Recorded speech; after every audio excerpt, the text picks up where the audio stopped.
Oi, gente. Esse aqui é um painel temático sobre a produção de uma revista acadêmica em tempos de pandemia. Eu sou bolsista do CCJE, da Coordenação de Atividades Culturais. Vou estar aqui mediando esse painel temático, junto com as outras bolsistas, que eu vou chamar para se apresentarem agora. Vamos se apresentar primeiro e aí depois eu apresento, no geral, como vai ser esse painel. Então, vamos lá. Yasmin, Gabi, Bia, podem se apresentar. Olá, eu sou a Gabriela Cordeiro. Eu sou também bolsista do CCJE. Estou no oitavo período de Comunicação Social com habilitação em jornalismo pela UFRJ. E, como bolsista, eu ajudo nas pesquisas e na produção da revista Versus, nessa edição que comemora os 100 anos da UFRJ e que a Júlia vai falar um pouco mais depois.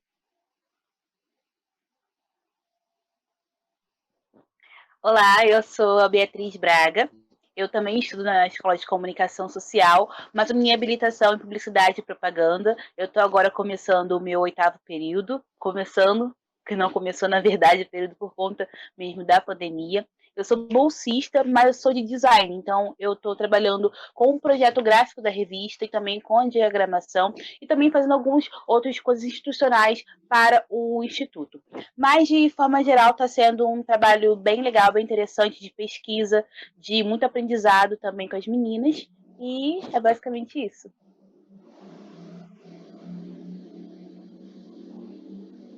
Olá, saudações. Já que nós não sabemos quando é a hora que nós iremos nos apresentar, essa apresentação é uma apresentação gravada. Eu sou Yasmin de Souza Lima. Eu sou formada também pela UFRJ, pelo Instituto de Filosofia e Ciências Sociais, também conhecido como IFIX. Atualmente eu curso Relações Internacionais na UFRJ, eu estou no 5º período. Agradecendo já o Instituto de Relações Internacionais e Defesa, o recém-formado IRID. Aqui na revista Versus, eu sou bolsista do CCJE e eu estou auxiliando na parte de redação. Faço parte dessa equipe, agradecer as meninas por estarem presentes nessa nossa conversa. Agradecendo a todos que estão assistindo, agradecendo o espaço cedido pela FRJ para que possamos elaborar, não é, essa conversa, para ir além das expectativas do que para mim é uma proposta mais confortável. Eu estou acostumada a escrever artigos e ensaios e a revista Versus está me desafiando bastante nesse sentido de produzir jornalismo, produzir, enfim, para além dessa lógica ao qual eu estou acostumada, que tem, enfim, uma série de questões muito válidas as quais eu pretendo trazer durante a apresentação. Enfim, agradecer a todo mundo e espero que vocês ajudem a gente, né, assistindo e comentando, e interagindo, porque estamos juntos aqui para refletir a questão de como organizar uma revista dentro dessa situação ao qual todos nós estamos vivendo, que é o coronavírus, que tem afetado, enfim, nossa rotina, nosso regime, enfim, enquanto universitários, enquanto corpo docente, e, enfim, os técnicos, todo mundo. Enfim, agradecer a presença de todos vocês e da nossa equipe. Voltando aqui, eu não lembro se eu cheguei a me apresentar. Eu me apresentei, falei quem eu sou. Me apresentei, ok. Tá. Então, aquelas doidas. Eu vou então aqui começar. Eu vou trazer aqui o panorama de como vai ser o nosso painel temático. Vou apresentar aqui um pouco, resumidamente, o que é a revista Versus, que é o projeto que a gente está trabalhando agora e que é sobre ele que a gente vai falar aqui. E depois a gente vai apresentar realmente esse processo de produção da revista, a partir do cronograma, que ele se dá a partir de etapas, né? Então, primeiro a gente tem a etapa de pesquisa, depois a etapa das entrevistas, que esse é um método que a gente está usando, um dos métodos, né, de entrevistar pessoas, especialistas e personagens importantes para produção das matérias. Aí depois do momento de entrevista a gente passa para a redação das matérias, depois revisão, depois diagramação e finalização da revista. Então vamos lá. Primeiramente, a revista Versus já foi uma revista, ela já foi produzida anteriormente pelo CCJE, uma revista acadêmica do Centro de Ciências Jurídicas e Econômicas. Ela foi produzida, enfim, entre 2008 e 2011. E agora, 9 anos depois, o CCJE está com esse projeto de relançamento da revista. Então ela ficou um tempo em hiato, assim, ela não foi mais produzida desde 2011. E agora existe esse projeto que a gente está aqui ajudando a acontecer. Então nesse relançamento da revista, está se pensando uma outra proposta, né? Porque não é a mesma coisa, enfim, estamos em outro tempo, então está se pensando um novo projeto editorial para essa revista. Então, a revista Versus agora, nesse projeto, ela vai ser uma revista acadêmica e cultural, assim, vai ter essas duas partes. Nesse primeiro número que vai ser lançado, a ideia é que o tema aglutinador seja os 100 anos da UFRJ. A UFRJ vai fazer 100 anos agora, em 2020. E aí, então, a parte acadêmica da revista vai ser uma forma de divulgação da produção científica das unidades do CCJE. Então, tem esse pedido para que as unidades produzam artigos para a revista Versus. E a parte cultural vão ser matérias que tenham essa ligação com 100 anos da UFRJ. Então, algumas matérias, alguns assuntos interessantes assim, sobre esse trajeto de cultura assim, da universidade. Então, vamos lá.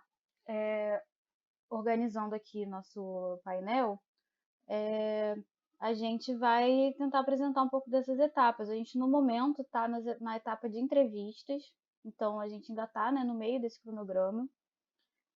Então, assim, o mais natural é que a gente fale mais dessas primeiras etapas, que é o que a gente já passou e está passando agora, mas a gente vai tentar também apresentar um pouco do que vai vir daqui para frente.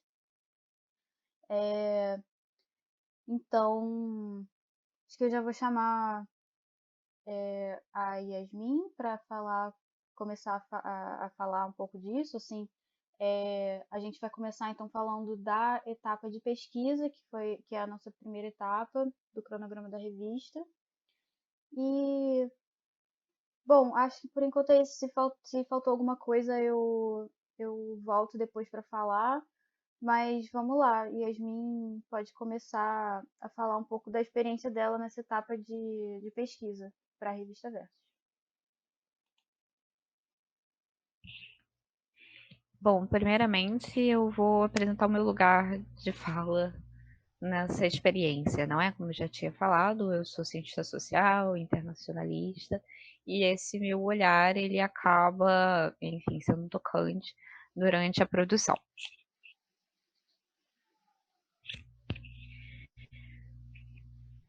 Então, a minha visão, ela permeia alguma série de trajetórias. Então, na medida que a Gabi, que é jornalista, for refletindo, imagino que ela vai corrigindo alguns dos meus erros, se eles, enfim, forem aparecendo. Bom, aqui nós temos, primeiramente, o desafio do tempo calendário versus a liberdade de produção de conteúdo, não é? A diferença entre um cientista social e enfim, redator, não é? Eu suponho, é essa questão do desafio entre calendário e liberdade. Porque, por exemplo, quando eu estou escrevendo as matérias, pensando, refletindo em como a gente vai, enfim, pesquisar as matérias, eu tento focar na questão da temporalidade. Eu tenho na questão de tempo curto, não é? Para levantamento de informação, leitura. Então, às vezes, eu tenho que selecionar qual artigo, qual link, qual texto, qual vídeo, documentário vai ser mais importante, qual eu vou elencar, ler e me aprofundar, e qual não. Graças a inúmeras aleatoriedades, o material ele ficou bastante claro dentro das matérias propostas. Mas, mesmo assim, você tem alguns momentos onde você tem que fazer escolhas, diferente de um cientista social, que abrange-se um tempo muito maior de pesquisa, então você pode fazer aquela revisão bibliográfica extensa, e você pode, enfim, tentar esgotar o seu material. Então, aqui você tem essa questão de você ter um cronograma que te prende, mas, por um outro lado, o grande trunfo do jornalismo é essa experiência de você partir de um lugar de, às vezes, ignorância. As questões, elas nascem, às vezes, de dúvidas, ao qual nós levamos para os especialistas, e eles nos auxiliam nesse processo de produção de questões. Um cientista social, ele depende muito mais de si mesmo para responder questões de si e do material, não é? Tem uma questão criativa muito mais pesada, tem uma responsabilidade na hora de produção, que às vezes é mais difícil de lidar. Então, no caso, a revista Versus, ela me trouxe essa proposta de uma certa liberdade na hora de produzir. Tem, claro, né, também os desafios da pandemia específicos. Por exemplo, teve materiais aos quais eu queria ter acesso, mas eu não poderia, por exemplo, eu não poderia ir até um instituto fazer o requerimento daquela documentação, eu não poderia ir numa biblioteca localizar um determinado livro. Graças a todas as suas forças, todos os meus entrevistados foram capazes de compreender, não é, essa limitação física, essa limitação desse momento, não é, que nós estamos passando, para levantar as informações. Eu fiquei dependente da internet, porque não podemos sair de casa, então os artigos, é o material que eu posso atingir, não é? Esse é o meu escopo. A gente fica delimitado ao material que é disponibilizado. Mas, por um outro lado, também isso insere uma outra questão ou desafio, não é? Que é, a partir do olhar dos nossos leitores, não é? Eles também têm um limite de disponibilidade de informação, não é? Então, eu estou partindo desse lugar onde eu estou olhando também o que é mais acessível para os nossos leitores, não é? E fazer questões aos especialistas e todas as pessoas às quais nós tivemos contato para irmos além desses materiais, para nós atingirmos mais conteúdo, não é? Levantarmos mais lugares, enfim, mais informações, não é, desse conteúdo ao qual nós estamos investigando. Então, outro ponto muito importante é compreendermos o objetivo da revista. Como a Júlia nos apresentou, a gente está focando na questão dos 100 anos da UFRJ. Então, todos os temas são relacionados a esse ponto central. Então, toda vez que eu lido com o material, toda vez que eu observo as questões, eu, enfim, tento observar os resultados que as entrevistas elas estão trazendo, eu tenho a tendência a observar o objetivo da revista. Então, eu imagino que se você está produzindo, não é? Tem essa questão de olhar o objetivo e, a partir daí, construir o seu material. Então, também tem uma outra questão muito importante, não é? Que é do intuitivo subjetivo e o investigativo e objetivo, não é? Claro, não vamos vir desse lugar de uma certa ingenuidade de achar que objetividade significa uma total isenção, não é? É virmos de um lugar crítico, não é? Da nossa, enfim, da nossa história, da nossa herança sociocultural, é termos um olhar crítico ao nosso material, à nossa investigação, não é? Mas também é você procurar investigar para além de pontos simplesmente emotivos, não é? É você olhar para o material de uma maneira crítica e de uma maneira objetiva, não é? Não podemos olhar para o material, não podemos olhar para o nosso levantamento de informações de uma maneira, enfim, emotiva, subjetiva, intuitiva. Nós temos que procurar método e nós temos que tentar traçar um repertório, não é? Com objetivos claros, subjetivos possíveis. Claro que temos que nos adaptar na medida do que formos produzindo, mas isso é um ponto muito importante, não é? Existem várias maneiras de escolher o tema da pesquisa, mas aqui nós iremos sublinhar as seguintes razões, não é? Quando você, eu suponho, estiver produzindo uma revista, pensar, eu pelo menos considerei, nesses pontos, eles são relevantes para pensarmos na escolha do tema da pesquisa. Eu acho que também é bom para a gente refletir a escolha, enfim, pessoal na hora de elencar os objetivos, né? Eu gosto de pensar, quando eu estou procurando observar o tema da revista e observar os objetivos que eu vou traçando ao longo da matéria, considerar se esse tema se ele é inédito, se ele tem pouco conhecimento do público, se nós consideramos que o assunto ele tem que ser revisto, se nós considerarmos ele relevante demais, então, independentemente que ele já foi tratado, nós temos que retornar a esse ponto, ou a sua relevância na temporalidade, não é? Ou seja, se o assunto ele é muito relevante para as discussões que estão acontecendo, e também a importância de garantir que determinado tema não caia no esquecimento. São esses os meus, enfim, critérios quando eu vou linkar a questão de objetivo da revista com o objetivo da matéria. Enfim, vou levantar a importância do uso de programas que permitam trabalhar colaborativamente com a equipe. Como eu falei, eu agradeço muito que a minha equipe é uma equipe muito tranquila e, enfim, adaptável. Nós trabalhamos de uma maneira a nos adaptarmos com as necessidades um do outro e de uma maneira compreensiva às singularidades.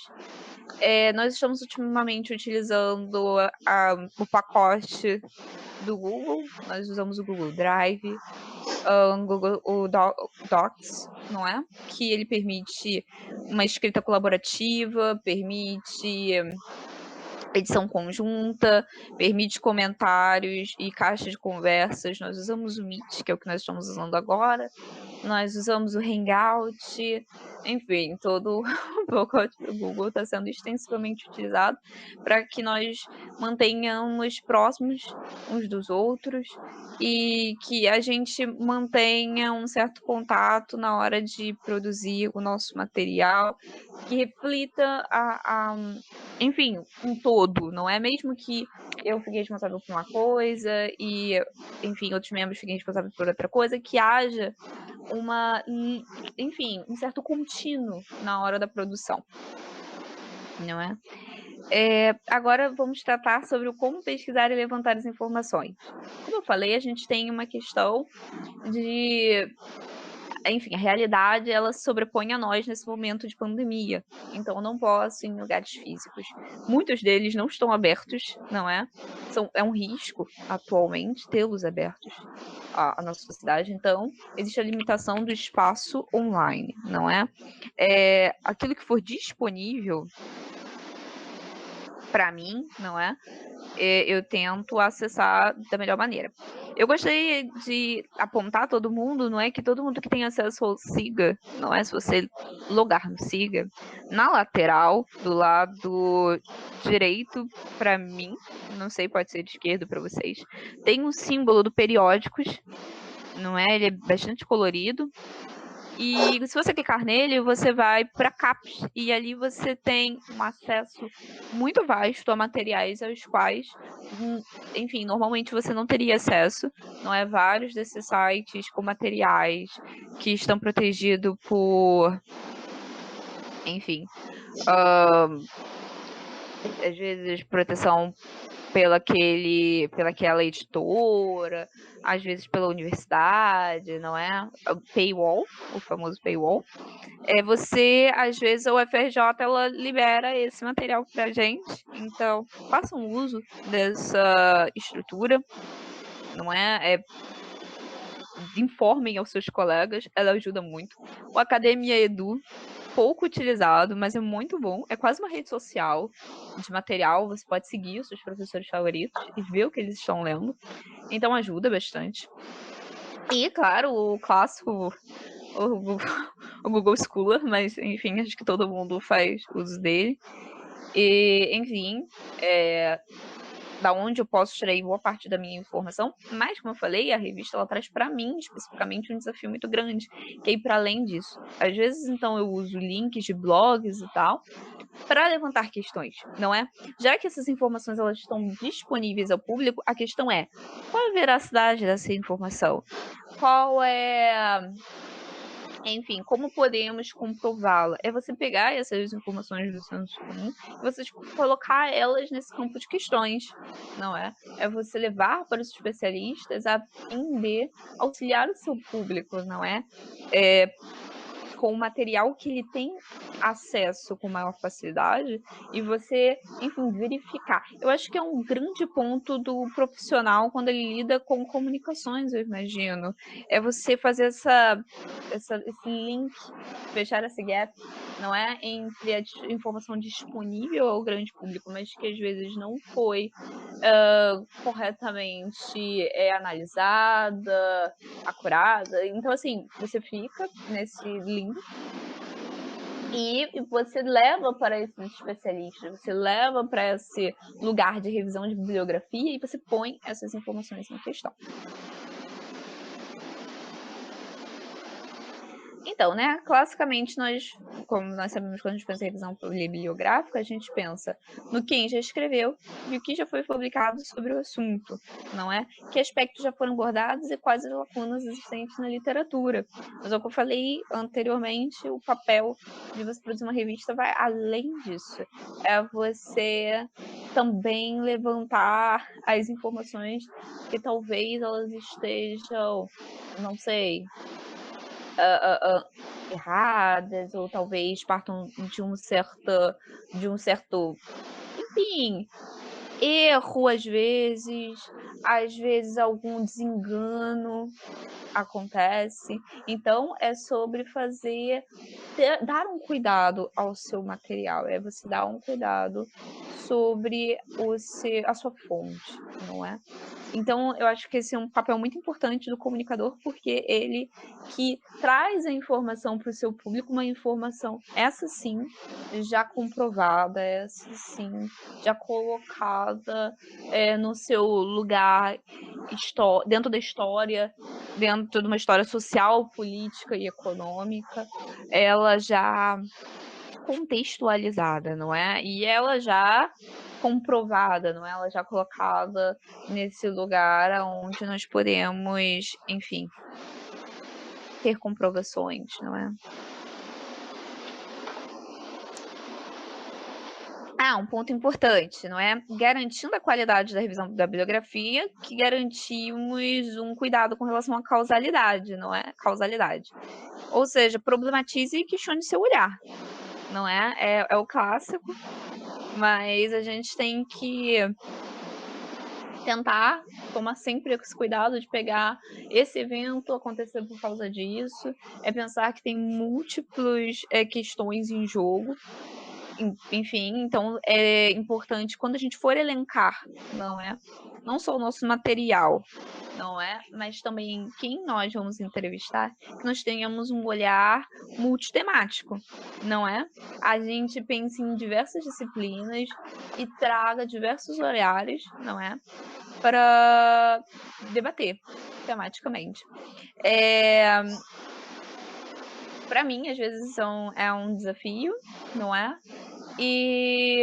Mas eu fiquei muito feliz, principalmente pelos resultados que nós tivemos, não é? Então, eu vou voltar nesse ponto daqui a pouquinho, quando a gente for abordar a escolha dos entrevistados.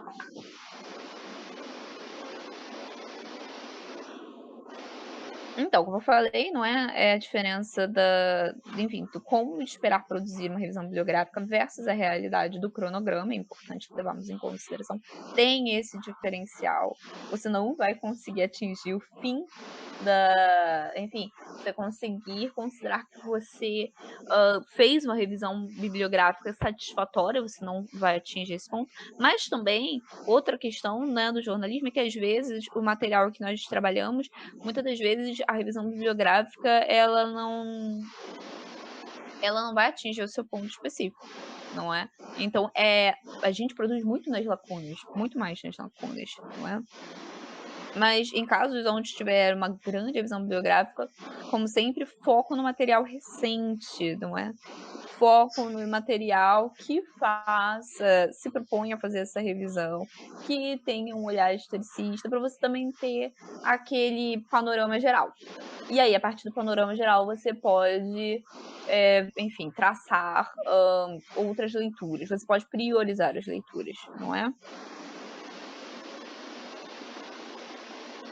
Então, a partir dessa pesquisa, não é? A gente já pode começar a localizar possíveis recortes para a matéria, não é? O que vai ajudar a localizar os entrevistados. Então, olhar o material, dar o tratamento ao material, já pensando nas temáticas possíveis, já pensando em recortes possíveis, vai lhe ajudar quando você tiver que elencar os entrevistados, não é? Porque determinados assuntos você obviamente já olha, olhar historiográfico aqui, mas também é você pensar a questão econômica, a espacialidade, também é uma questão pessoal. Muitas pessoas tiveram seus trabalhos na academia analisados muito mais pela sua produção, e às vezes é bom a gente também visualizar os contatos, uma dinâmica mais intimista, não é? Do nosso tanto do objeto de pesquisa, como, enfim, das pessoas que interagem ao longo da matéria. Também é um desafio para mim, enquanto pesquisadora, mas que foi uma coisa que eu investi bastante e que eu pude experienciar bastante durante esse processo de produção da revista, e que também é um desafio, novamente, durante a pandemia, porque você tem um acesso bastante restrito, não é, aos entrevistados, às pessoas que são, não é, diretamente ou indiretamente relacionados à nossa entrevista. Muitos deles tiveram uma limitação quanto ao uso dos equipamentos.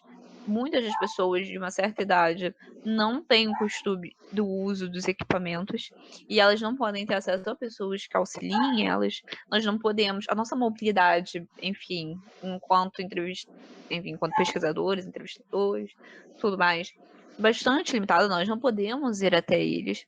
Também tem uma questão do espaço.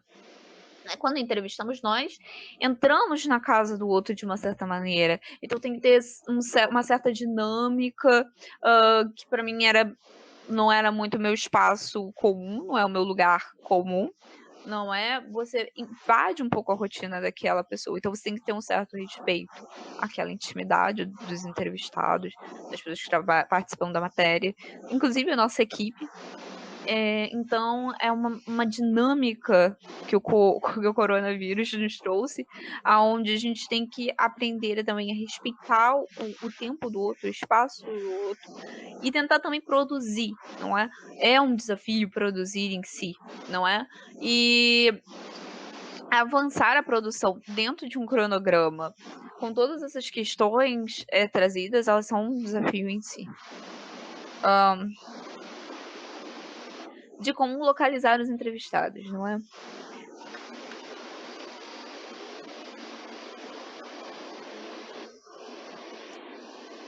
Então, eu gostaria de levantar alguns pontos, não é? É importante que tenha-se reuniões, não é? Para que antes do processo de levantamento de entrevistas, fique claro os critérios e a metodologia por trás das escolhas, não é? Das escolhas dos entrevistados, das escolhas das questões, das escolhas dos recortes e também das bibliografias. É importante que isso seja pré-direcionado para que não haja uma certa falha de comunicação da equipe e que não hajam dúvidas com relação a, à medida que a matéria fosse conduzindo para um certo aspecto. É importante porque quando você pré-estabelece determinados critérios, pré-estabelece um certo olhar, um certo cuidado à sua matéria, às suas questões, à sua entrevista, os recortes, tanto os primários quanto os secundários, você não vai ter muitas, dúvidas, você não vai ter muitos erros, e acima de tudo, isso vai dar uma liberdade muito maior à sua equipe, nesse sentido de que eles vão saber o que é o objetivo. Não só o final, mas, porque essa questão do cronograma, você tem que dar conta não só das grandes tarefas, mas das tarefas de médio e pequeno prazo, não é? Então, quanto mais rápido a sua equipe for capaz de entender qual é o objetivo das tarefas de médio e pequeno prazo, melhor para, para os resultados e para você gastar menos tempo com as decisões. Não é? Para que as mesmas estejam circunscrevidas na proposta original da coordenação. De novo, é sobre uma questão de um levantamento de critérios e metodologias, claro.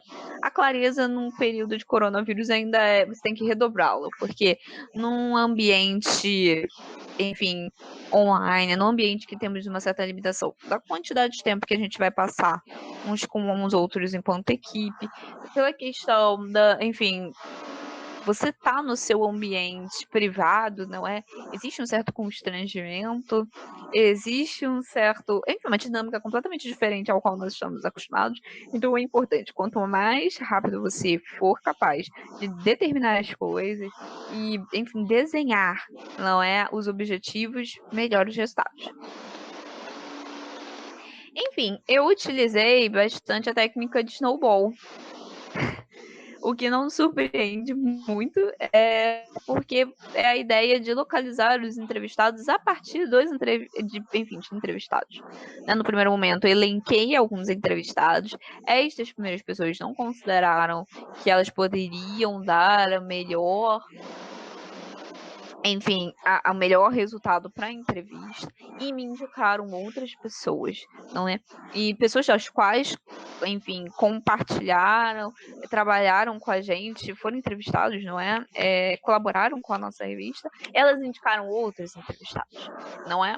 E às vezes você, durante a pesquisa, utilizando de um escavador, do Lattes, você tenta localizar e tem esse pulo, não é? Que, por exemplo, a área de arquitetura não produz a mesma quantidade de material escrito como a área de ciências sociais. E às vezes você vai perder pela questão de, você não localizar esse material escrito um especialista, entendeu? Então, sempre durante a entrevista, abra espaços para o entrevistado, seja durante a entrevista. Ideal seria até antes mesmo da entrevista, não é? Num e-mail, encontro casual, num bate-papo, para que essa pessoa pense em outros possíveis entrevistados, não é? No geral, os especialistas em determinada área, eles vão ter contato com seus pares, e eles vão, melhor do que você, ser capaz de localizar esses pares, não é? Não só no sentido de falar, é esta pessoa, mas às vezes dar o contato, passar o contato, ser a pessoa que conecta você ao seu possível entrevistado, já é um grande acerto. Não é? É muito importante, porque às vezes você quer entrevistar uma pessoa, mas você não tem contato dela. É você ver o que é possível, não é? Versus, o que é viável.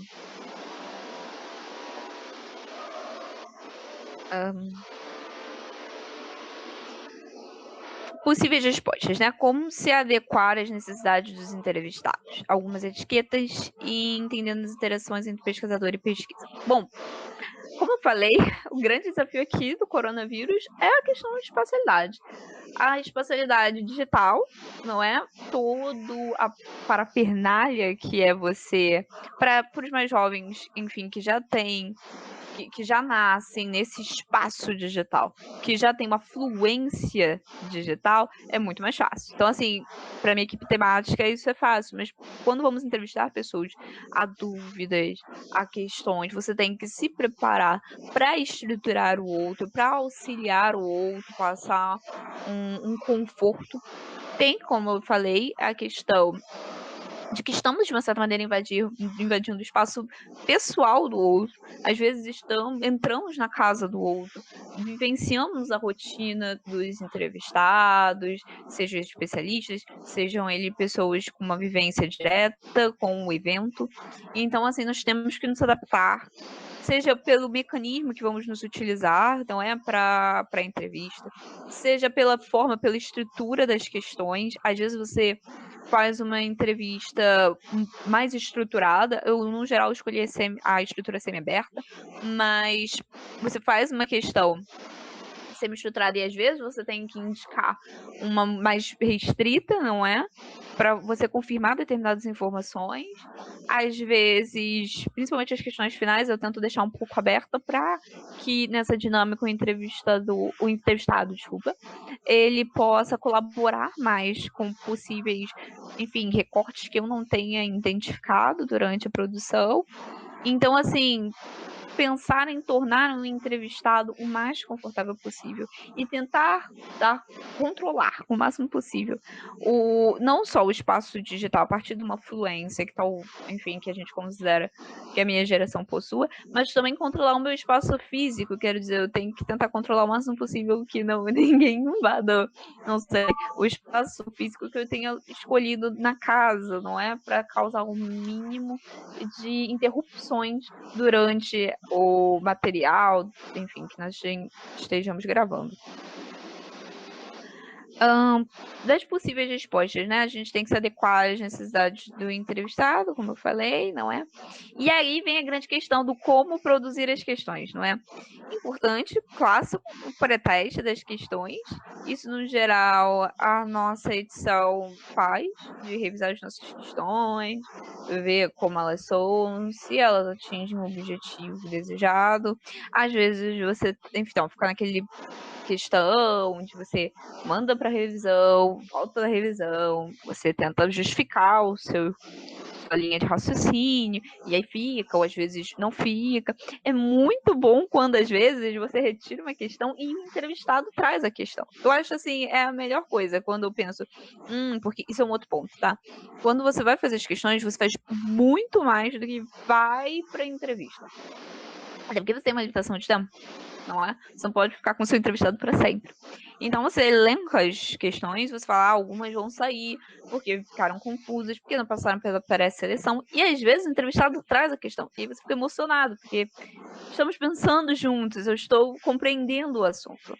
A proposta está sendo clara aqui, você fica muito feliz e emocionado quando você pensa junto com o especialista, não é? Então, há uma necessidade de construir uma narrativa, não é?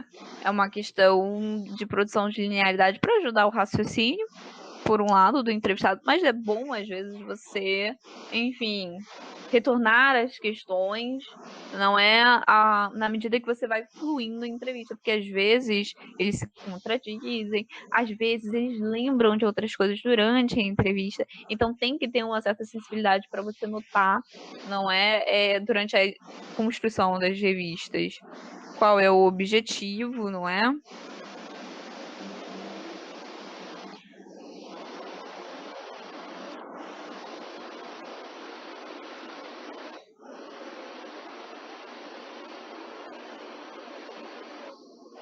Então, assim, é por isso que eu uso esse semi-aberto, enfim. Há uma possibilidade, não é, das respostas serem invasivas fora do recorte. E é meio difícil, porque às vezes você não tem muito tempo para gerar uma certa dinâmica com o entrevistado, você fica meio, como eu vou retornar ao objetivo da entrevista e, enfim, da maneira mais cortês possível, sabendo que aquela pessoa está disponibilizando o tempo dela numa situação completamente anômala, anormal, não é? dentro da realidade dela. Então, assim, você tenta se adaptar o máximo possível, você tenta conduzir da maneira mais sensível possível, né? Tem esse cuidado na hora de relacionar as questões, porque, de novo, mesmo que você retorne a determinados pontos, mesmo que você construa não só a linearidade, mas fuga dela, não é? Você, enfim, é importante que quando você apurar essas informações, aí sim, elas estejam construídas de tal maneira que ela forme uma narrativa, não é? Que elas se relacionem.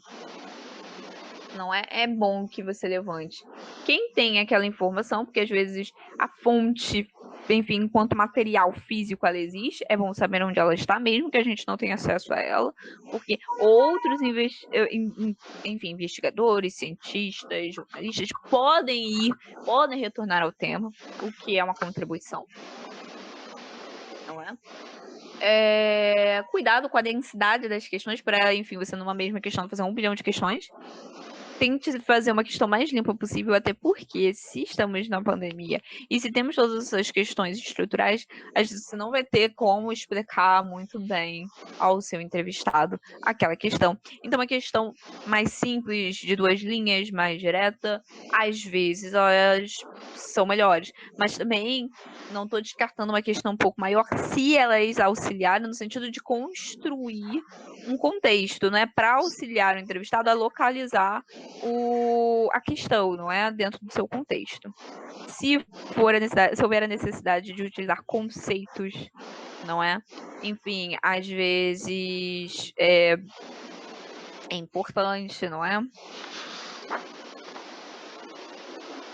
Então, há também a possibilidade de variação no sentido de mudar a ordem das questões durante a entrevista, não é? De novo, a entrevista é um evento que você se prepara para ela de uma maneira, ela ocorre de uma outra maneira. Tá? É um processo. Ainda mais, de novo, sobre pandemia. Então, não quem respondeu o seu convite vai, em parte, influenciar o objetivo e o recorte das questões. São eles que vão informar o tratamento do material. Foi o que eu falei. Eu uso o método Snowball. Então, quem responde meu e-mail em si já contribui bastante. Mas também quem faz parte da entrevista vai levantar informações, vai informar um pouco mais o seu olhar. Claro, um olhar criterioso, mas vai, enfim, levantar questões que você não estava preparado, para além das questões que você levantou. Então, assim, quem responde o seu convite para a entrevista vai, enfim, vai ter consequências para aquilo que você vai objetivar no futuro. Então, é importante dar esse espaço para você, enfim, durante a produção. Das questões, se abertas, fechadas, semi-estruturadas, depende do entrevistado, depende do objetivo.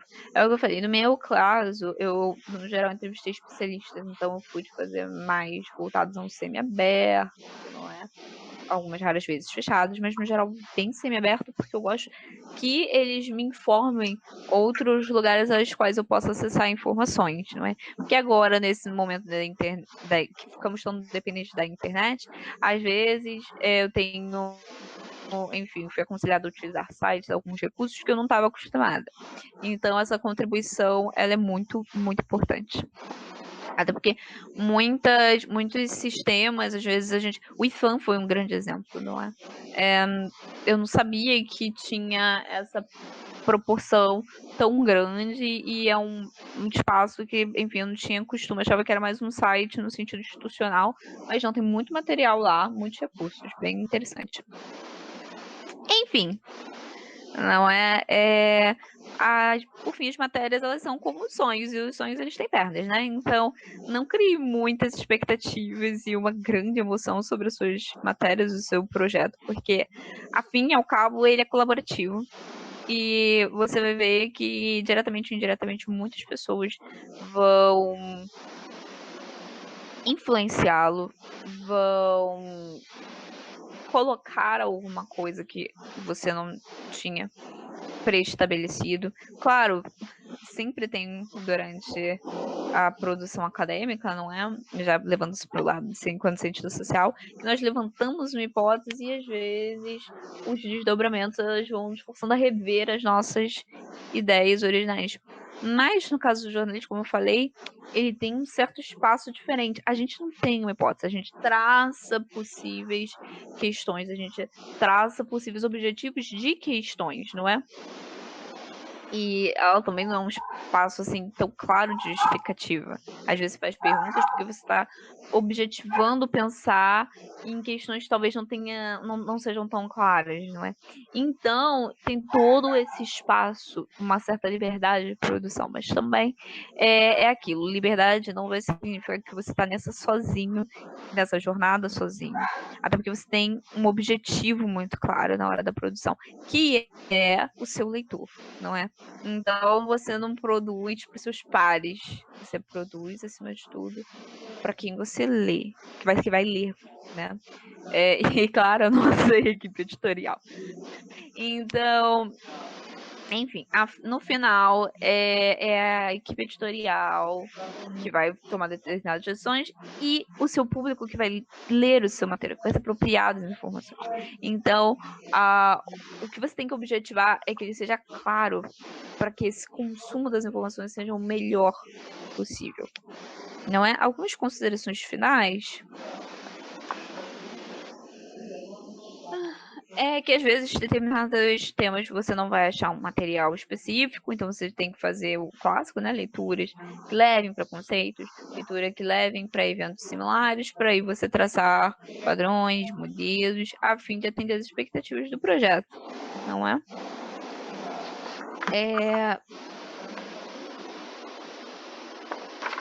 Sempre, como eu falei, deixar claro metodologia e critérios de escolha e objetivos, tanto primários quanto secundários, não só durante a estruturação da matéria, mas para a equipe também é importante, e que a equipe toda crie uma coisa mais homogênea para que todo mundo seja livre para produzir.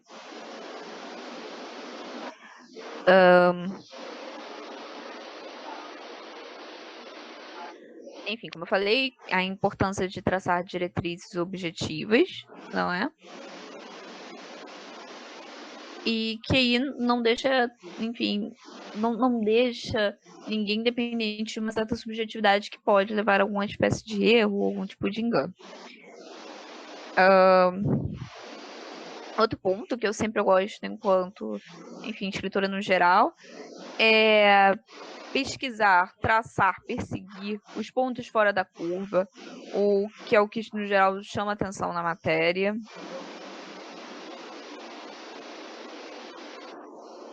E por fim,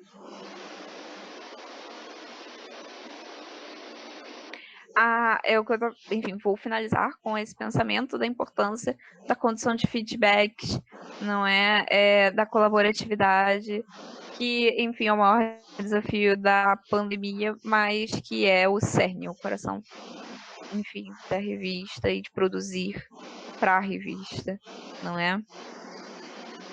Pensar metodologia, relatório, documentos, para que, enfim, a clareza ela mantenha a coerência na hora da produção, não é? Normas previamente estabelecidas, elas vão causar uma homogeneidade que vai levar a uma maior liberdade, estabilidade na hora de você produzir.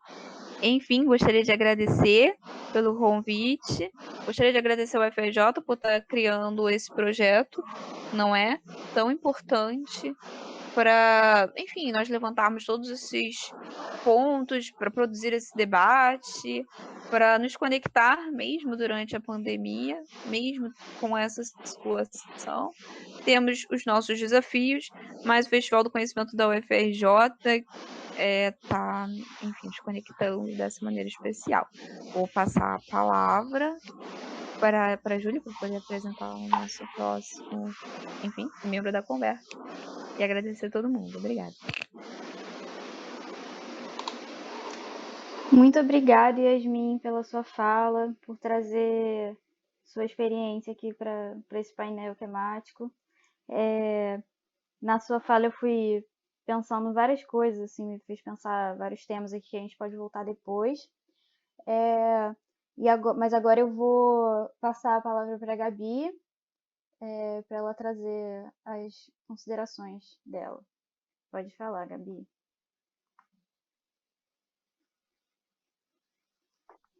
Eu também gostaria de agradecer a Yasmin por ter somado aqui com a nossa conversa sobre a revista. Enfim, a Yasmin trouxe uma perspectiva enquanto cientista social e aluna de Relações Internacionais, e eu vou apresentar a minha perspectiva enquanto estudante de jornalismo. Vocês vão notar que é um método bastante diferente, porque a Yasmin tem esse cuidado com a pesquisa, enfim, com a leitura, enquanto a parte jornalística cuida mais tem mais prioridade, tem mais, enfim, se preocupa mais com a objetividade, com conseguir, a gente forma, né, questões e a gente quer responder essas questões da maneira mais objetiva possível e sempre buscando fazer da maneira também mais rápida possível. Mas, enfim, no processo de criação da revista, né, na construção das matérias, a gente está somando os dois fatores, a perspectiva da Yasmin e a minha, e a gente está conseguindo sair bem até. E para apresentar a minha perspectiva, eu separei em 3 pontos a pesquisa, o método de pesquisa e de produção. O que eu chamo de pré-pesquisa, entrevista e pós-pesquisa. Eu vou explicar mais ou menos, explicar o que é cada um, né? O que eu considero que seja cada um desses processos, para ficar bem claro. E também os desafios desses 3 processos, da construção desses 3 processos de maneira online, enfim, em tempos de pandemia. A pré-pesquisa, que eu chamo de pré-pesquisa, seria a produção da pauta, que no jornalismo a gente chama de pauta. É um texto que a gente produz com o objetivo de procurar personagens especialistas que possam nos ajudar no assunto que a gente vai tratar. Por exemplo, nós temos uma pauta sobre a pandemia. Então, nessa pauta vai conter possíveis nomes que a gente pode conversar, como especialistas, infectologistas, médicos, enfim, e personagens. O que são os personagens? São pessoas que foram infectadas, pessoas curadas, parentes de pessoas que perderam parentes para a Covid. Enfim, a pauta seria um script, dizendo em outras palavras, né? Então, a pré-pesquisa ela é feita para produzir a pauta. Você vai ter o básico para começar, é um ponto de partida, né? Que a gente chama. E, através da pauta, a gente parte para as entrevistas. As entrevistas que, nesse caso, são online, porque a gente está em tempos, né, diferentes, então a gente precisa se adaptar. Eu, como já trabalhei em redação de jornal e na faculdade mesmo, a gente aprende que o contato na entrevista é um dos pontos mais importantes, que é onde o entrevistado vai dizer coisas a mais ou dizer coisas a menos, então você precisa direcioná-lo e fazer com que ele diga, que ele te dê as informações que você precisa, que você busca, que estão na sua pauta. E fazer isso online é difícil, é desafiador, mas ao mesmo tempo eu estou descobrindo, assim, estou percebendo também que essa forma de entrevista, de contato, eu acho que vai se perpetuar até para depois da pandemia, porque por mais, como a Yasmin falou, que seja uma dificuldade para algumas pessoas, né, que não tem muito contato com a tecnologia, acaba sendo mais fácil para outras pessoas, que às vezes não tem tempo de marcar um encontro, né, pessoal ali, e essas entrevistas online estão indo bem, por incrível que pareça, né? A gente está descobrindo uma nova forma aí de fazer jornalismo, vamos dizer assim. E essas entrevistas é importante, né? Eu até coloquei aqui nos tópicos, tomar alguns cuidados, né? Porque a gente já está num ambiente um pouco mecânico, né? Que é essa coisa da tecnologia, distância, Então fica mais difícil, às vezes, prestar atenção se um convidado, se o entrevistado está desconfortável, ou se uma pergunta, às vezes, foi respondida da maneira que a gente queria, porque a gente está preocupado se a pessoa está conectada ou não, se ela está te ouvindo ou não, ou seja, tem alguns problemas técnicos que podem surgir e, por causa desses problemas, às vezes, algumas coisas acabam passando em branco nas entrevistas, né? Mas, enfim, é preciso tomar cuidado também com a dinâmica da entrevista, porque é muito cansativo ficar muito tempo online, né? Porque fica falando para a tela do seu celular, às vezes tem uma outra tarefa para fazer em casa, às vezes tem um parente em casa, um ruído. Tudo isso é um fator que a gente tem que levar em conta nas entrevistas online. Então, prestar atenção na dinâmica, deixar o convidado à vontade. Primeiramente, sempre explicitar o motivo da entrevista. Por exemplo, a gente está produzindo a revista dos 100 anos da entrevista, no caso. A gente está produzindo uma entrevista para os 100 anos da FRJ. É importante dizer ao entrevistado que o objetivo é trazer informações para a pauta que a gente produziu, para os 100 anos da FRJ, ou para o assunto, né, que a gente quer saber. Enfim, é importante deixar muito claro, porque em tempos de pandemia, muita gente às vezes não está conversando com ninguém, então aproveita o momento da entrevista para falar sobre a família, enfim, sobre outros assuntos. Então, às vezes pode soar até um pouco grosseiro, mas é sempre bom direcionar o seu entrevistado, até porque no começo ele pode até se empolgar, mas passou de uma hora e meia falando, depois ele já vai querer terminar e ele pode ter falado um monte de coisa, mas nada vai somar para você, né, para a gente que está produzindo. Enfim, por isso é importante direcionar o nosso entrevistado, nosso personagem, nosso especialista, enfim. E por mais que a entrevista seja online, seja nessa plataforma que distancia um pouco a gente tem que tentar se conectar o máximo possível. Escutar o nosso entrevistado, perdão, concordar com o que ele tem a dizer ou discordar, ouvi-lo. É importante ouvir o nosso entrevistado, é importante fazer perguntas em cima do que ele diz, porque a gente já está num ambiente tecnológico, frio, a gente já está desgastado por ficar em casa tanto tempo, então quanto menos mecanizado for esse processo, quanto mais humanizado for, mais dinâmica vai ser a entrevista e mais informações a gente consegue através disso. E outro ponto, né, outro subtópico que eu fiz dentro desse tópico da entrevista é a importância de fazer anotações, porque a tecnologia é traiçoeira e ela pode trair a gente a qualquer momento. Você não sabe, às vezes pode ter uma falha na gravação, uma falha no áudio, enfim, mesmo porque você fazendo anotações de pontos importantes que o seu entrevistado está dizendo, de coisas importantes que você acha que vale a pena retomar depois, te ajuda a buscar o próprio material que você for gravar, se estiver gravando o material da entrevista. Por exemplo, ele falou sobre um episódio em que ele mediu, que ele, não sei, foi ao médico e não foi atendido muito bem. Aí você anota esse ponto, porque se você tiver que retomar depois da gravação para rever, você não precisa rever a entrevista inteira.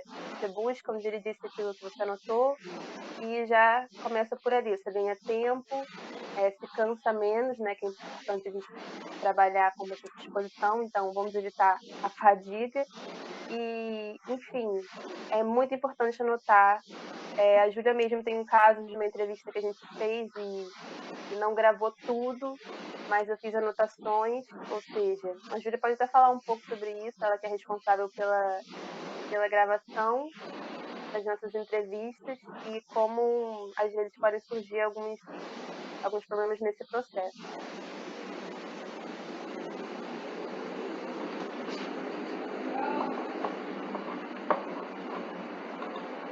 Gabi, você finalizou sua fala? Você quer que eu faça algum comentário?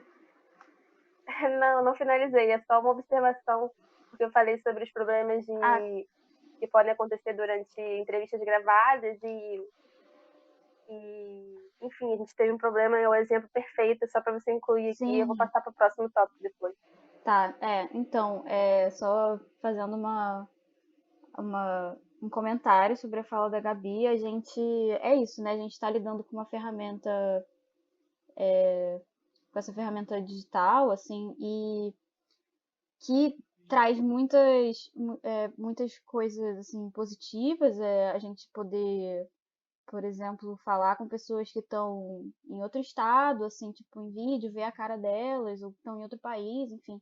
Mas que, por outro lado, também pode causar alguns problemas imprevistos, assim. A gente estava fazendo entrevista com um professor aqui da FRJ, e no meio da entrevista a gravação parou sem nenhuma sinalização, assim. Então, só no final da entrevista eu pude perceber que eu consegui ver que metade da entrevista não tinha sido gravada. Então, o registro daquela entrevista foi perdido, basicamente, quase todo, assim. A gente ficou com metade do registro, o que é ruim, mas, assim, acontece, assim, são imprevistos que acontecem e a gente tem que estar preparado para isso também. Enfim, a gente ter anotado as coisas, estar muito ligado, assim, enfim, no momento da entrevista e tentar contornar esses imprevistos, mas que é isso, acontecem, também tem a ver com essa nova forma de, de lidar, enfim, de agir na vida, assim, né? A gente tá usando muito tecnologia e usando novas ferramentas, se adaptando a essas ferramentas. Enfim, acho que é isso. Pode continuar. Então, como a Júlia contou, né, teve esse caos da entrevista que acabou falhando no meio, mas enfim, não está tudo perdido, né, graças às anotações, do bom e velho papel. Então, e também separe suas anotações, organize suas anotações em lugares onde você não vai esquecer, um caderno acessível, enfim, né? É muito importante. E passando para o terceiro tópico, que é a pós-pesquisa.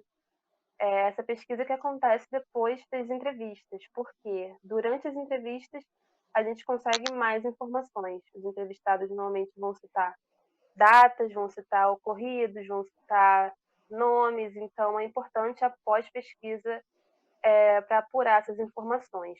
A gente não pode tomar tudo que nossos entrevistados dizem como verdade, então é importante pesquisar o que realmente aconteceu, como aconteceu. Preciso ouvir uma segunda pessoa sobre o mesmo assunto. Enfim, as falas durante as entrevistas são muito importantes por isso, porque a pós-pesquisa é o que vai fechar esse arco da nossa matéria, né? Da nossa futura matéria, a produção da nossa matéria escrita. Nomes, às vezes os entrevistados vão citar nomes que podem gerar novas entrevistas.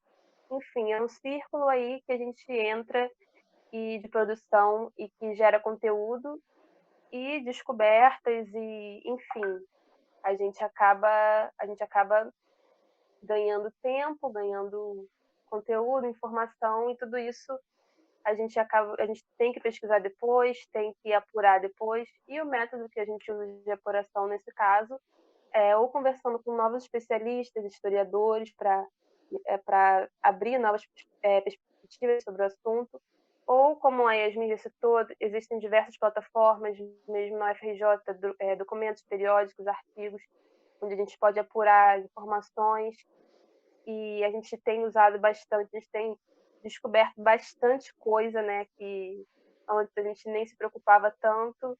Enfim, o que eu posso concluir disso tudo é que, apesar de algumas dificuldades, apesar de a gente ter esse distanciamento, né, ter um processo um pouco mecanizado, a gente consegue transformar, a gente consegue reinventar e tornar esse processo humanizado da mesma forma. A revista que a gente está produzindo, ela tem o nosso carinho, né? Tem o nosso sentimento. As matérias que serão escritas vão ter o nosso olhar também, vai trazer a perspectiva dos entrevistados, mas não vai passar desapercebido o nosso olhar sobre o que os entrevistados disseram, ou seja, não é um processo tem sentimentos, apesar de ser um processo virtual aqui, online e distante, né, fisicamente distante, mas existe um lado emocional, existe um lado afetivo, e esse lado fica presente apesar da distância, apesar de tudo isso. Então, para concluir, é isso. Os desafios de produzir uma revista durante a pandemia são enormes, mas a gente consegue se adaptar bem e a gente está conseguindo fazer um bom trabalho, apesar de tudo. Passar a palavra para a Júlia, agradecer as meninas e agradecer a vocês que estão assistindo. Gabi, muito obrigada pela sua fala. Acho que adicionou bastante coisa aqui para nossa conversa. E agora eu vou passar a palavra para a Bia, que vai trazer também a visão dela aqui dessa experiência. Vamos lá.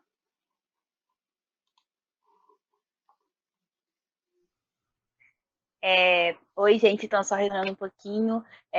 Eu sou designer responsável pela diagramação da revista, por todo o projeto gráfico dela também.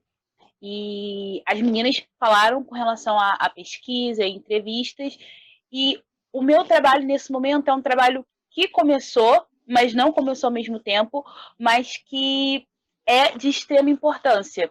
Porque dentro de uma revista, é óbvio que as matérias, o miolo, como está sendo escrito, a mensagem é muito importante. Mas também, quando ela é colocada dentro de um programa para que aconteça a formatação, o layout, a diagramação, ela funciona para poder facilitar e ajudar a passar essa mensagem para quem está lendo esse projeto.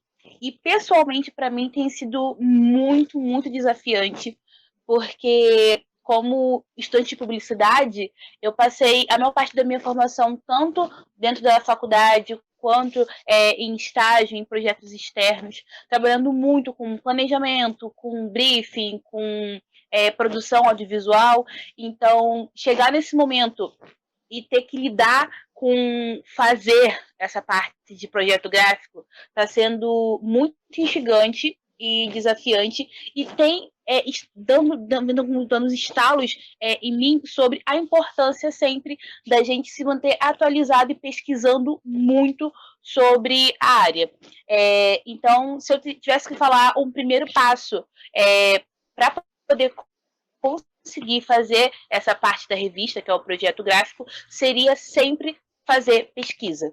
É muito importante que a gente tenha, eu acho que na verdade, qualquer área de comunicação, que a gente consiga ter referências. Sempre buscar coisas novas, o que está sendo feito, o que está sendo falado, para que a gente consiga ter na nossa cabeça muito fresco possibilidades do que a gente pode fazer com o nosso trabalho. Então, essa primeira parte do calendário tem sido bastante sobre pesquisar possibilidades para o que a revista vai ser quando ela ficar pronta. Para as matérias, para os artigos dos institutos, enfim. Tem sido muito importante. Também entender e pesquisar muito sobre imagem e sobre conceito, sobre cores, para que eu consiga também ajudar a ter essa composição bem harmônica dentro da própria revista, e entender que qualquer coisa que vá para a arte final, ela tem que fazer parte da revista, ela tem que fazer sentido, ela tem que estar dentro da temática e também tem que ajudar as pessoas a conseguirem entender a mensagem. Então, tem sido essa primeira parte muito ligada a isso, a essa pesquisa de referências. A Yasmin tem me ajudado bastante nessa pesquisa. Eu utilizo 2 meios para poder conseguir ter esse acesso, já que eu não consigo sair de casa por conta da quarentena. Eu tenho usado muito o Pinterest, eu tenho usado muito também o Issue, fora alguns trabalhos de portfólios de amigos e colegas meus, para que eu consiga pesquisar e ter cada vez mais isso na minha cabeça. Fora essa parte mais ligada à pesquisa, um desafio que eu estou tendo é um desafio mais técnico, porque a gente, querendo ou não, para poder conseguir fazer esse trabalho, a gente tem que saber mexer nos programas. Eu tenho um professor meu de design que ele fala que a gente tem que entender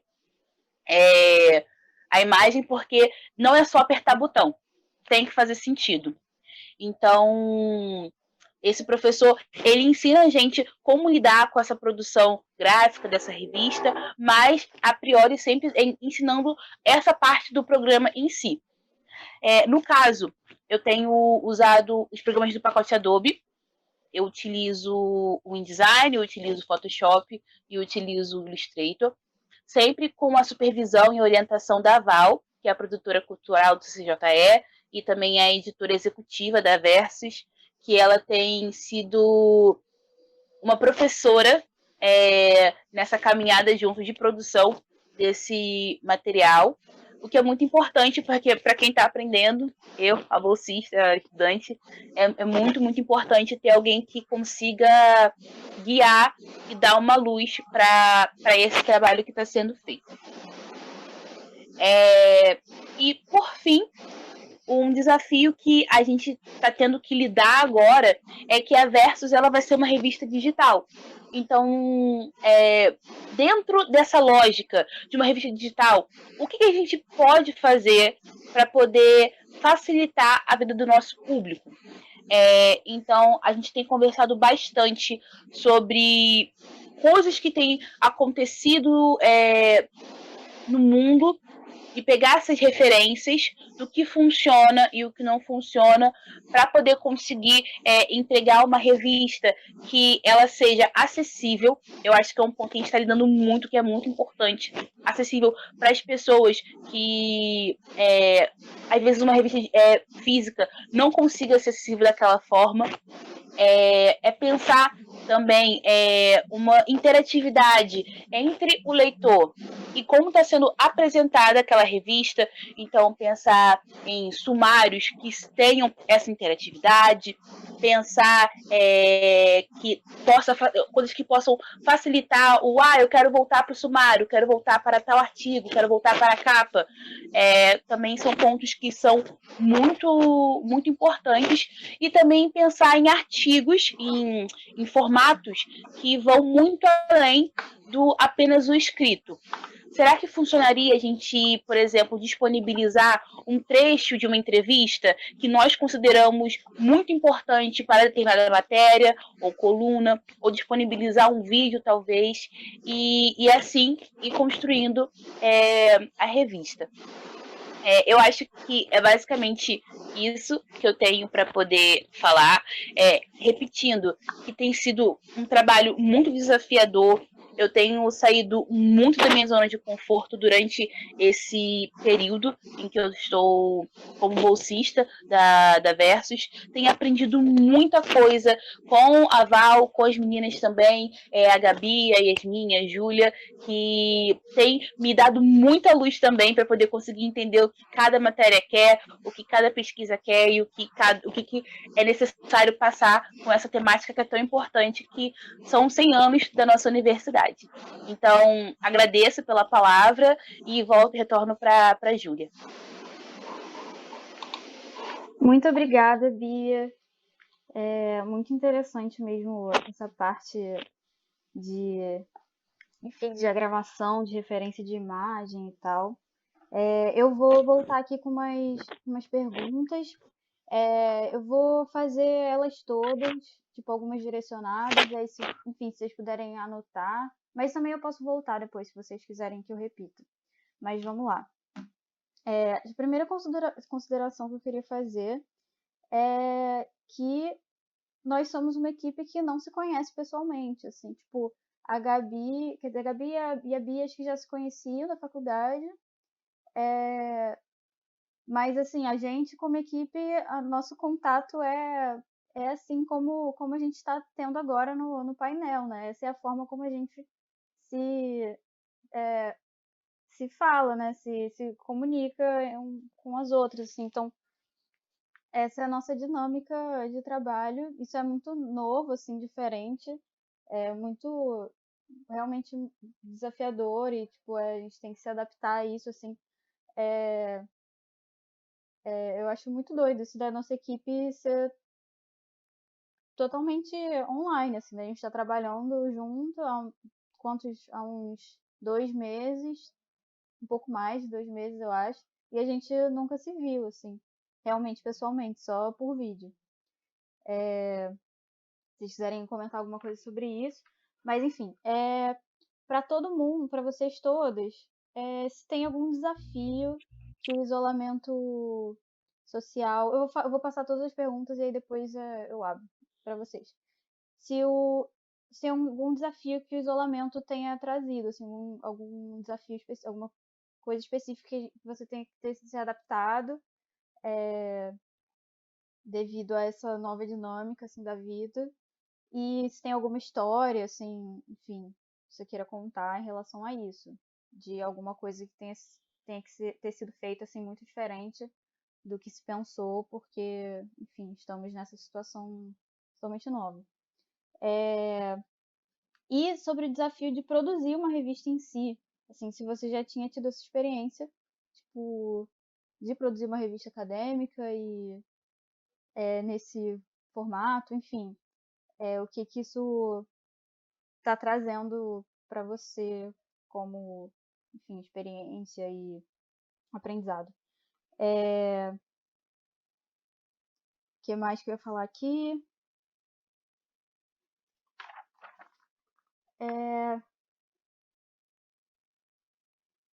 Agora as mais específicas, assim, só coisas muito pontuais.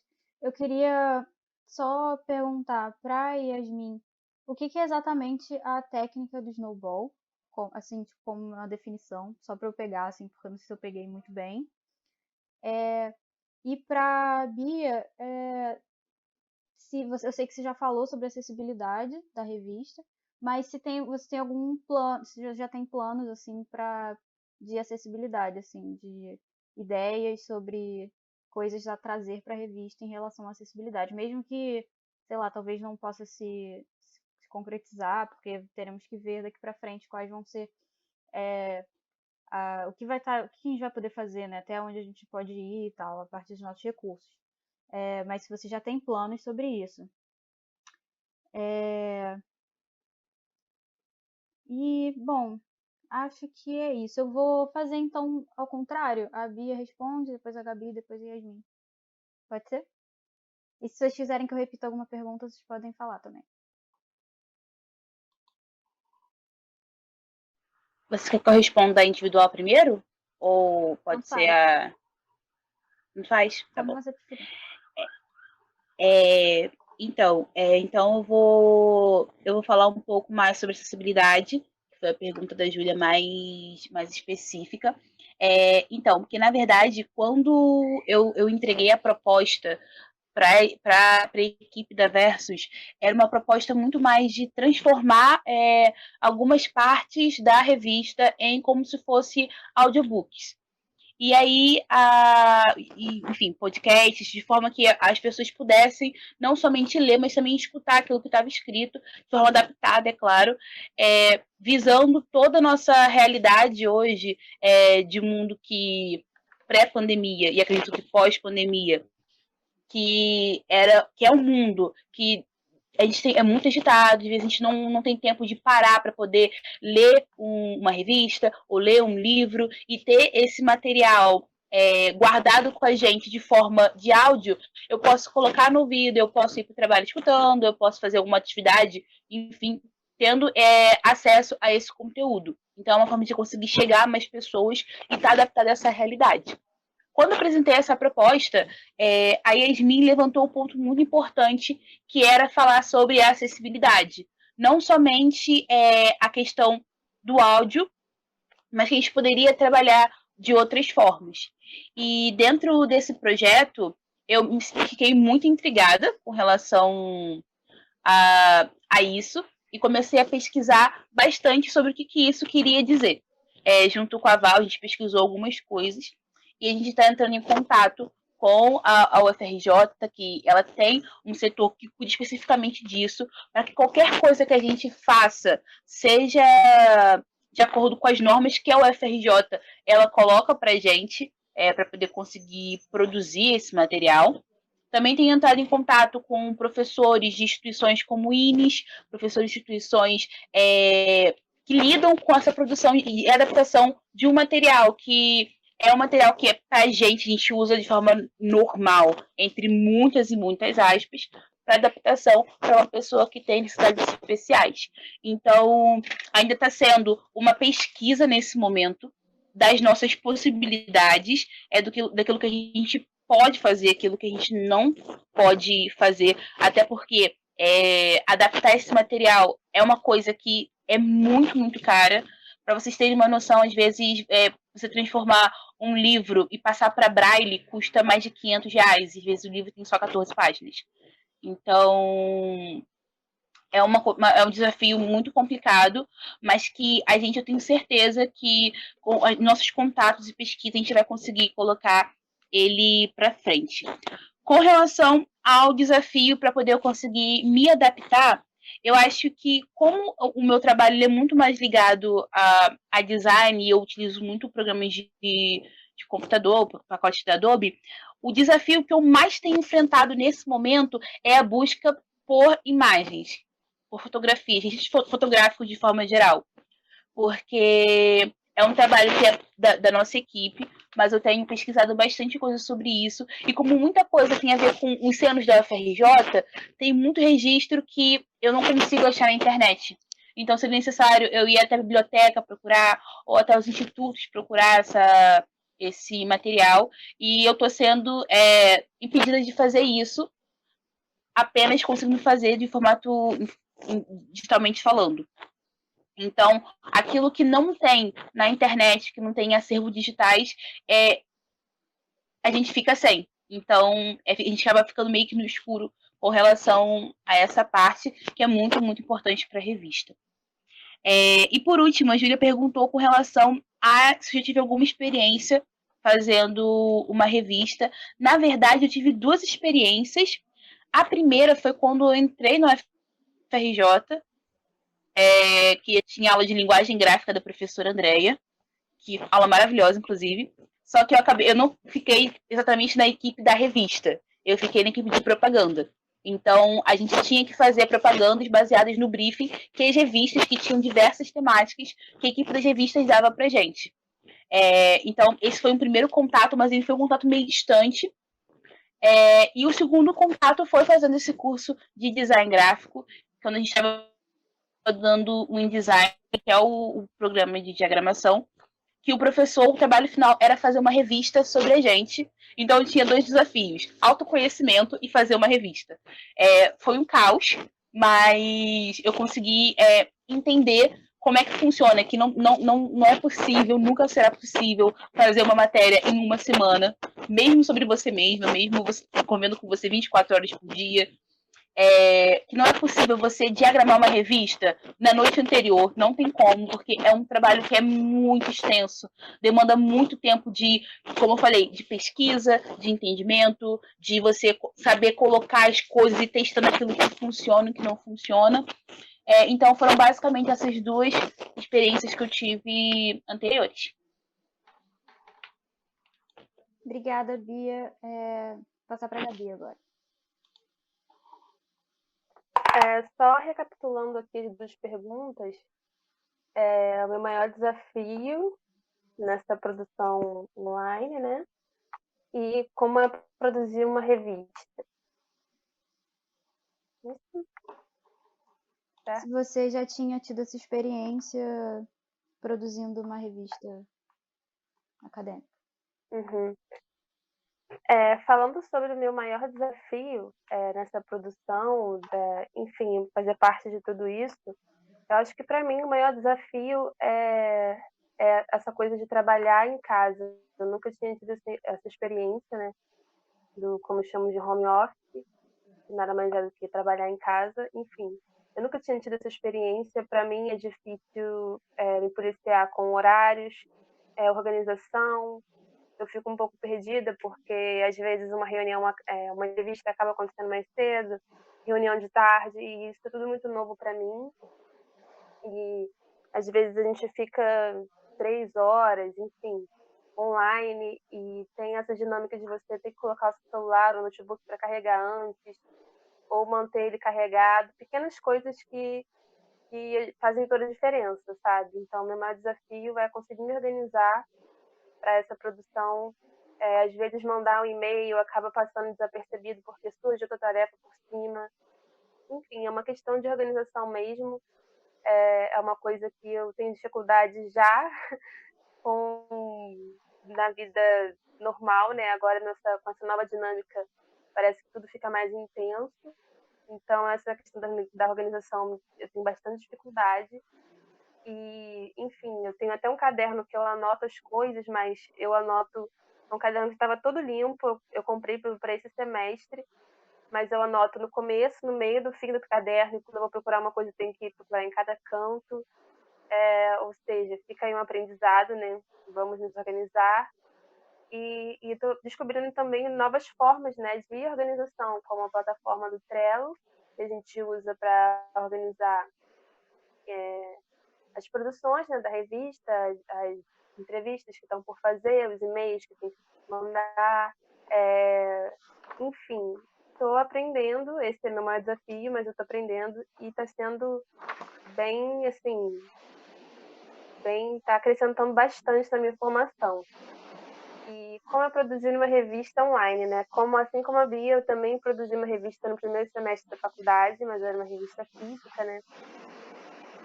Eu escrevi algumas matérias, mas o tema era totalmente livre, então eu escrevi sobre viagens e foi tranquilo. A gente tinha uma professora de português que era maravilhosa, a Filomena, né? Filó, e ela revisava nossas matérias, enfim.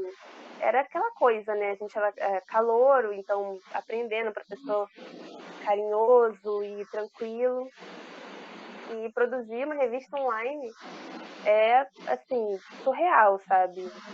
E a gente já tem pautas, né, assuntos prontos que a gente tem que pesquisar sobre esses assuntos. Então, às vezes eu sento aqui na frente do computador, eu não sei nem por onde começar a pesquisa. Então, é um desafio, assim, enorme. E, para mim, é difícil, mas eu tento visualizar da melhor forma possível essa revista pronta. E eu acho que tem tudo para dar certo, apesar das dificuldades e da novidade que isso representa para mim. E é isso. Acho que respondi. Sim, totalmente. Obrigada, Gabi. Só acrescentando, acho que é isso, né? Parece que a revista online é só, bom, pegar a revista física e colocar na internet, mas, enfim, ela não é isso, assim. Por um lado, ela facilita na questão, você não precisa imprimir aquela revista, não precisa levar para uma gráfica, então isso facilita em relação a recurso e tal. Mas, por outro lado, ela exige muitas outras, enfim, outras ferramentas, enfim, que ela precisa ser feita de uma forma totalmente diferente, né? Então, bom, continuar passando para Yasmin agora. Primeiramente, agradecer pela fala das meninas, aprendi bastante nas últimas horas. Bom, na perspectiva de que um dia nós nos vejamos fisicamente, eu acho que principalmente o principal desafio para a gente, para não ser repetitiva da pandemia, é uma questão emotiva, não é? Vamos para as verdades. Há uma carga emotiva, não é? Muito pesada sobre a experiência que é viver num ambiente bastante instável, né? A gente não está mais dentro da nossa rotina padrão, das nossas expectativas. A exemplo, eu moro com uma senhora idosa, então, assim, da minha casa, eu sou uma das pessoas que mais tem que sair. Então, todo aquele processo de limpar, arrumar, ao qual eles não são opções. Você não tem mais essa dinâmica de vou deixar a minha limpeza secundariamente, vou focar no trabalho. Aliás, ela é infinitamente mais importante. Então, às vezes eu tenho compromisso, mas na verdade eu estou no supermercado.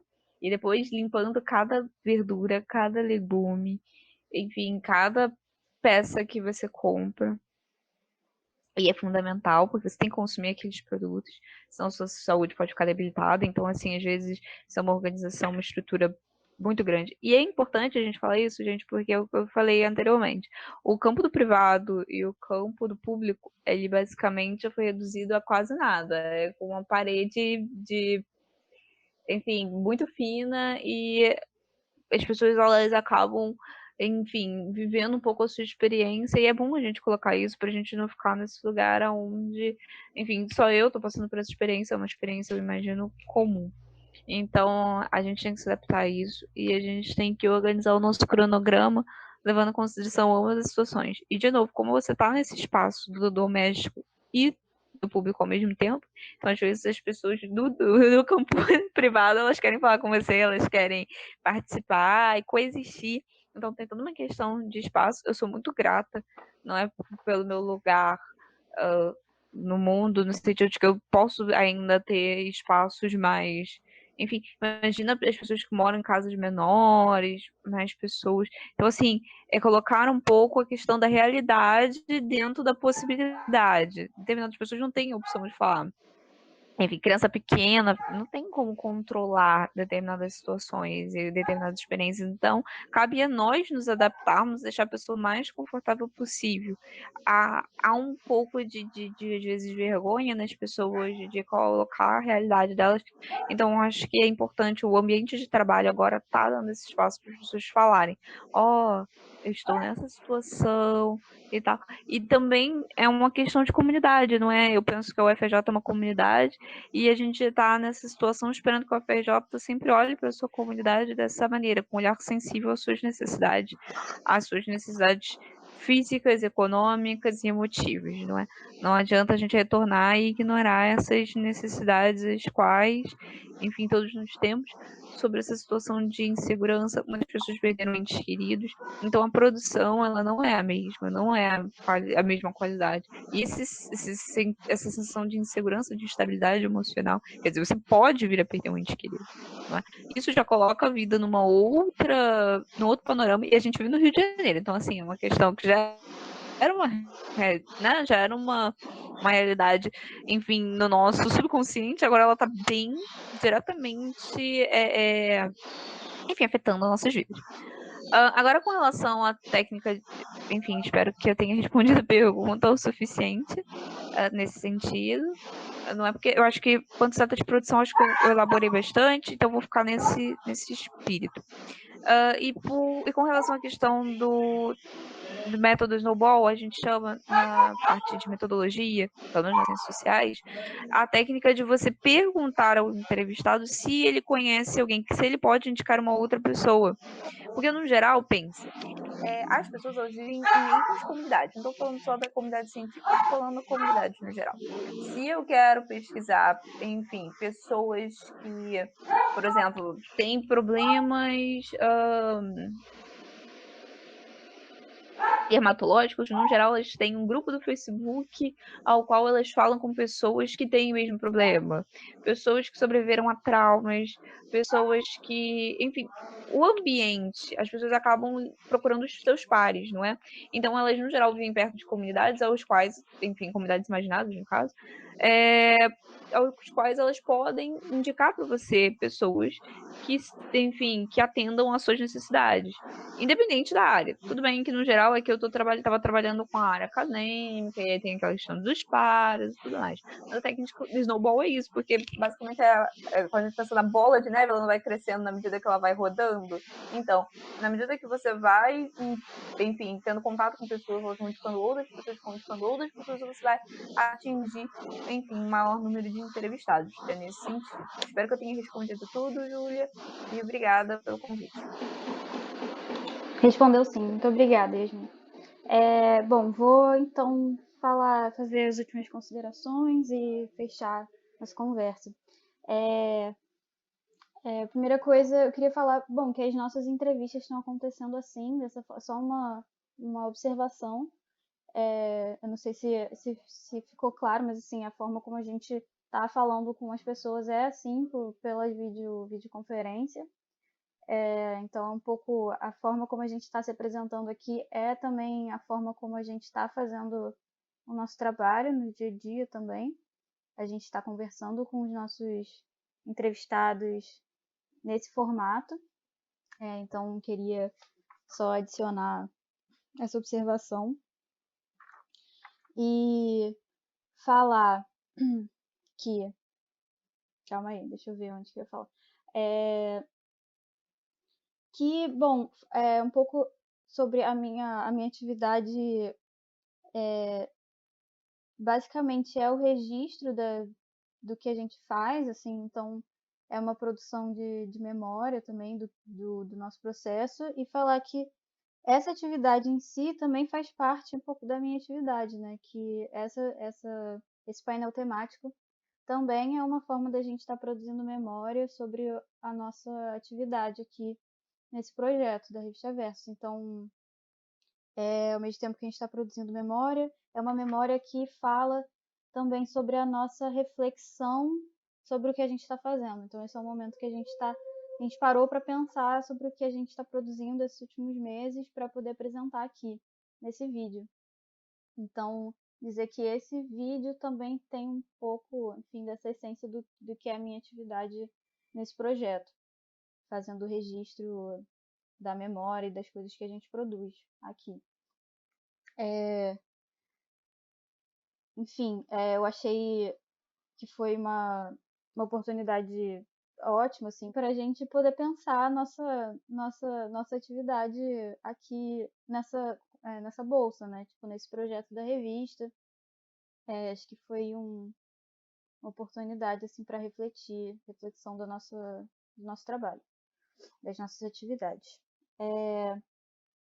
E aí depois, seguindo, dizer que, bom, a revista é um produto que é resultado de um trabalho em equipe. Então, assim, apesar da gente ter nossas atividades individuais, enfim, produzir muita coisa individualmente, no final é um trabalho que é de muitas mãos, assim, então nosso trabalho vai ser afetado pelas outras pessoas que estão no projeto. A gente tem uma equipe grande enfim, temos o editor-chefe, a nossa editora executiva, que é a Val, que está trabalhando com a gente no dia a dia, assim. Então é isso, tem uma equipe editorial que vai também, que está, né, constantemente atuando em cima desse material que a gente está produzindo.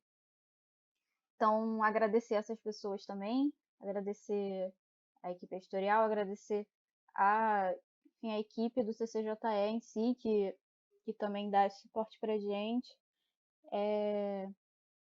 Então, agradecer ao CCJE, agradecer ao FRJ por essa oportunidade de estar mostrando também nosso trabalho nesse Festival do Conhecimento, que é uma iniciativa brilhante. Eu achei realmente perfeito, assim, para esse momento, a gente mostrar o que a gente está produzindo, as atividades de ensino, assim, né? Tipo, o ano letivo está parado por enquanto, mas a universidade não parou de produzir, assim, a gente está trabalhando, a gente não parou, né, em nenhum momento, então é muito importante. É iniciativa essencial para a gente mostrar para fora da universidade o que a gente faz aqui. E, bom, acho que é isso. Para finalizar, bom, não sei se vocês querem fazer uma consideração final. Vou deixar aí aberto para vocês abrirem o microfone se vocês quiserem fazer uma consideração final. E, bom, queria dizer que é isso. No futuro, que vocês que estão assistindo a gente leiam a revista assim que ela for lançada. Então, um convite para que vocês leiam, aproveitem a revista que está sendo produzida com muito carinho. E, enfim, acho que é isso. Gente, se vocês quiserem falar das suas últimas palavras, tá aberto aí. Bom, eu gostaria de agradecer também a vocês, meninas, pelo tempo, enfim, por ouvir o meu lado, minha perspectiva. Também gostaria de agradecer a vocês por trazerem a vivência de vocês. Foi muito enriquecedor para mim, espero que seja também para quem for assistir a gente. E é isso. Obrigada. Bom, agradecer, não é? O trabalho que nós estamos fazendo. agradecer quem está assistindo, agradecer a Júlia por ter não só moderado, mas ela que provavelmente vai dar conta deste vídeo, não é edição de vídeo, toda a elaboração do material, então, assim, o que podemos dizer dessa pessoa incrível. E, gente, a revista todo o nosso esforço, toda essa experiência que nós estamos trazendo aqui, tudo que nós estamos fazendo é para que vocês leiam. Então, por favor, contribuam, por favor, não só leiam, mas transmitam o material, não é? Informem aos colegas, vamos distribuir, porque senão o nosso trabalho ele fica muito fechado, não só a academia, mas no geral, e ele fica perdido no seu objetivo. Então, assim, participem da nossa Versus e gostem dela tanto quanto nós estamos gostando de fazê-la. Obrigada. Gostaria de agradecer mais uma vez ao UFRJ pela oportunidade de estar aqui expondo um pouco do nosso trabalho.